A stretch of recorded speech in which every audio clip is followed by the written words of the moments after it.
G'day YouTube people, we're going to have a look at a detour which thankfully no longer exists, and it wasn't a very good one. It was quite shambolic, almost as shambolic as my camera work here as I try and get the lens cover to work on this old camera of mine. Yeah, when I would turn it on, the lens flaps, whatever you want to call them, wouldn't fully retract into the body, and I'd have to do a bit of manual work to shift them. But anyway, this detour, essentially what happens here is the shared path kind of cuts behind these buildings or warehouses here. It gives you a bit of a shortcut instead of going around the block. And there was some construction work going on here. They were like digging the path up for a while, and it was closed off for a month or two. Now you can see they put in plenty of fencing and signage, etc. for pedestrians, but cyclists not so much. And the first time I approached this detour from both directions, I thought, what the hell am I supposed to be doing here? And when I see a detour, I think I should not have to think. It should be so completely obvious to me as a cyclist.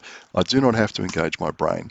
I just follow the signs. There'll be arrows, there'll be, cyclist signs, and as long as I follow those, I'll be okay. Now, might have noticed over on the left there on the footpath, there was a sign telling pedestrians to turn left here, but it was completely out of the line of sight for cyclists, and there was nothing there specific for cyclists.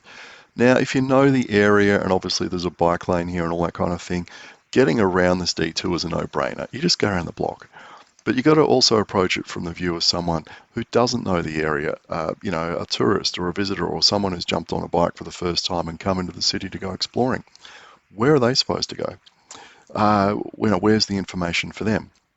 So if I was riding up Rose Street and I wanted to, take the shortcut as you normally would do, when I get to the end of this island here, I would hang right across the road. But you can see there's no signage here whatsoever approaching from this direction telling me that shortcut has been closed off. And what I'm supposed to do is actually keep going on this path and go around the block. Absolutely nothing. They've put variable message signs at both ends of the path here for pedestrians, which is all good.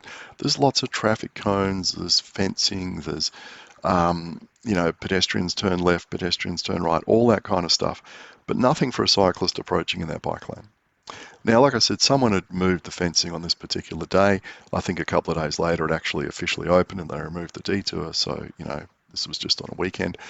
And you can see how short this little kind of shortcut is. It's just a nothing shortcut. And going around the block isn't that difficult either. But they never got the signage right for cyclists. And it just comes back to this point that they really need to open up the Austroads Guide to Traffic Management and read the bits where it says, get on the appropriate bit of equipment and test your detour from the seat of a bicycle. It's the only way to do it. Walking around is not going to cut it. You have to get a cyclist's eye view of things.